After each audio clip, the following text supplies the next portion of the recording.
Progressive Era Introduction. The last years of the 19th century and the early years of the 20th century saw a change in many aspects of American life.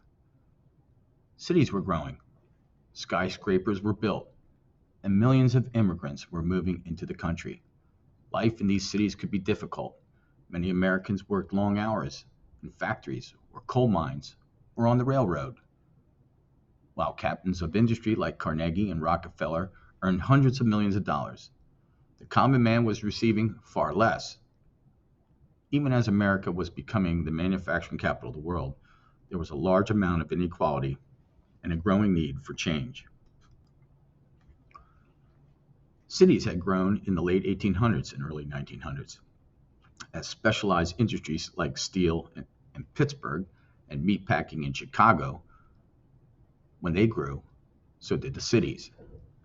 American workers moved into cities for jobs, and immigrants came as well. But life in the cities could be difficult. Many factory workers and immigrants lived in tenements and ghettos and were unable to earn a real living, and there was overcrowding. Reformers sought to fix these problems by creating settlement houses, as Jane Addams did with the Hull House, and political machines that, while incredibly corrupt, offered solutions for many immigrant problems as well. The early 20th century, which is the early 1900s, saw Americans find solutions to so many of the problems created by industrialization. There were many problems.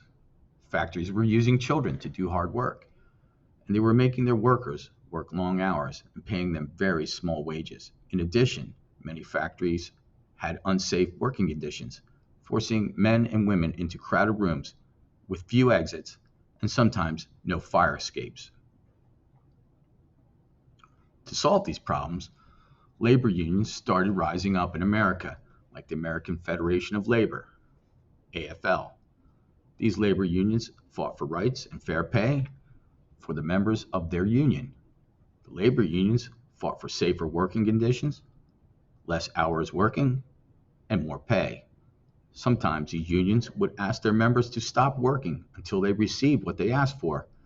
These strikes would oftentimes help the unions get what they asked for. One of these strikes was the Homestead Strike. Workers at the Carnegie Steel Plant in Homestead, Pennsylvania, struck to receive more fair treatment. The boss at the steel plant decided to open the plant with workers who were not in the union, workers who did not have the same demands for fair treatment and would work.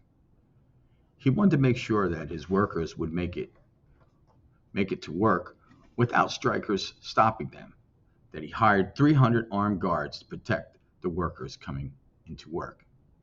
The guards and the strikers had a showdown in Homestead, that's Pittsburgh, on July 6, 1892, and battled.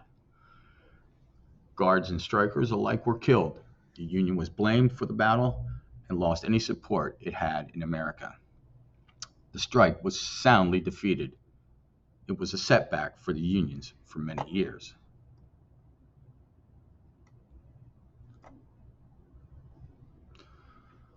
Soon, these unions made important strides in garnering better working conditions. They ensured shorter workdays, better working conditions, and better pay. But the change was not even close to being finished in America. This time of great change in the early 1900s is known as the Progressive Era. Labor unions were only just beginning. Muckraker, Upton Sinclair's famous book, The Jungle, shed light on the poor working conditions in the meatpacking industry.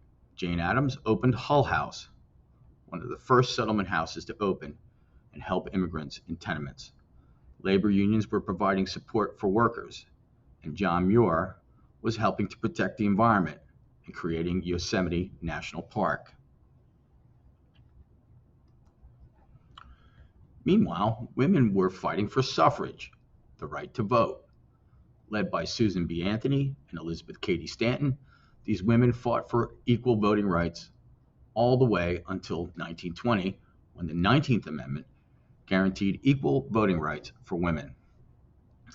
In the national election of 1920, women across the country voted for the first time.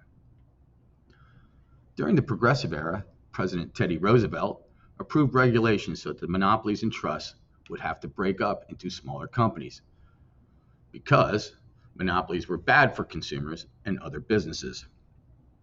Robert La Follette fought for political reforms that broke up the political machines so that the power of the cities shifted from the political boss back to the people.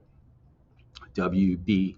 Du Bois started the NAACP during this time period, and Mother Jones helped to end child labor. Elsewhere, the temperance movement was fighting to make the sale and consumption of alcohol illegal in the United States. They were eventually successful as the 18th Amendment prohibited alcohol in the country.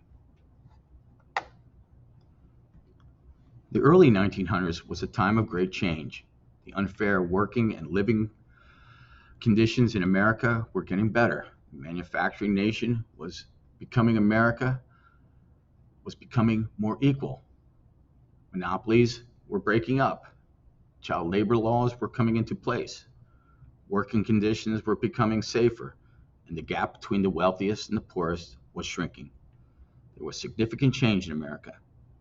Following the period of political machines, nativism in America was growing into a global power. We will continue to see this as America will grow into a world power.